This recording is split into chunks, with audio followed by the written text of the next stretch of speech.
You walk into your child's room, they're supposed to be doing their homework, instead they're in front of their screen. You walk into the living room, they're on their screen. You're watching a movie with your child, you turn around and you look at them and they're watching their screen instead of the movie. This can be maddening, but we all know we live in a new world, it's a new time, and we all have to learn how to better manage our screens. I'm Dr. Mike Fraser. I'm a clinical psychologist and I have over 30 years of experience working with children, families. I have 3 of my own children.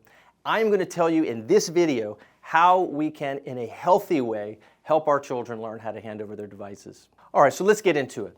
We all know that there are healthy and there are unhealthy ways for parents to deal with this problem. Unhealthy ways we're familiar with. The parent, you can look at your child, and you can berate them, you can yell at them, and you can say, "You're still on your phone." You can look at your child and you say, "You're so addicted to that thing." That's not effective. That creates an argument. We know that. Or some parents, you'll just go right up and they'll snatch that phone and there'll be a tug of war over that phone. We all know how that goes. Those two are unhealthy ways, and I'd like to try to use this video to talk to parents about healthier alternatives and ways that you can get your child to hand that phone over. Hey, by the way, this YouTube channel was launched by Creator Dynamics. If you're a professional or you're a company and you're looking to launch a YouTube channel, click on the link below for more information. Let's get back into it.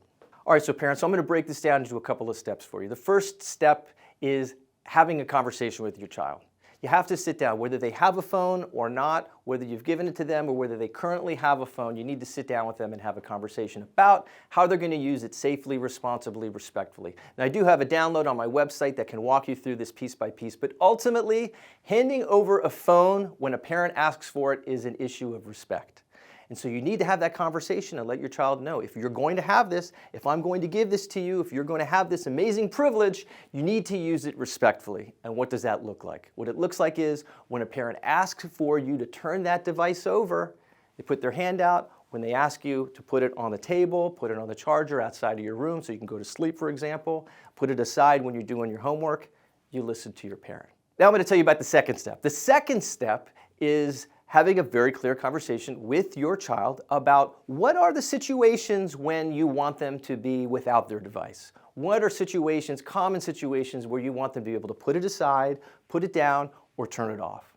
Now, in my experience, some of these situations are the following. One, at the dinner table. They should be able to turn their phone off or put their phone off to the side when you're having dinner as a family. You want to have eyeball-to-eyeball conversations. That's just an important life skill, and frankly speaking, it's a sign of respect to the parents and the rest of the family. Another area is when you're doing your homework. If a child's supposed to be doing their homework, it's very difficult for them to focus on their studies if they're distracted by a video game or watching videos off to the side, or if they're watching some kind of streaming movies while they're doing their homework. So I think it's fair and it's respectful for a parent to ask their child to turn their device off while they're doing their homework. Another area is sleep. There's a certain period of time, whether it's 9 o'clock, 10 o'clock, 11 o'clock, where it's fair for a parent to say, okay, you need to get your brain some sleep, you need to get your body some rest for the next day. You have to turn that phone off, put it on a charger, and that place during the sleep time should be outside of the child's bedroom. It should be outside of their reach. They should not have the phone with them in bed, under their pillow. That's unhealthy, and I think the research definitely shows that. So parents, please have a very clear conversation with your child about what those areas are, when those situations are going to arise, when you're going to ask them respectfully to please turn their device off. And it also should be done with respect. Remember, you don't want to berate your child, you don't want to insult them. I understand it can be very frustrating when we come into a room and very often kids are on their devices. And so teenagers, kids, please understand that's a frustrating thing for parents to see. And so when we see that, it does make us think, oh wow, you're still on your device. Okay, so I think that parents and children have that conversation where we all kind of understand that frustration. These devices are very alluring and enticing and can be addictive. And so rather than exchange these insults and get into arguments, let's have conversations ahead of time where we know these are the kinds of situations. This is the time of night where, as a parent, I'm going to ask you to please turn off your device or hand it over. So this brings me to step 3. Step 3 is one of the most important elements that's going to help make this process successful. And step 3 is talking about with your child what are the consequences going to be if you don't turn over the device. Now hopefully we never have to get to this area. Hopefully you've had these conversations, they've been respectful conversations, the parent hears their child, the child hears their parent. We all kind of understand this situation we're all living in right now. And so hopefully we don't have to go through stage 3. But stage 3 is, what is the consequence going to be if the child doesn't listen to their parents?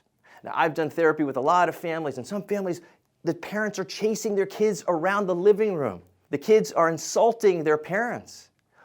Emergency rooms across the country are reporting that children are threatening to harm themselves if the parents tell them to turn their devices off. So there's something going on here that we all need to really pay close attention to. So I'm going to ask everybody, parents, teenagers, if you're watching this video, and I hope you are, please ask yourself the question, what is it about this rectangular device that is keeping me so hooked that's making it hard for me to turn it off? So parents, you and your child, your son or daughter, need to have a clear conversation about what's going to happen if you ask for the device to be turned off or handed over or put on the charger outside of their reach at night, and they don't do that.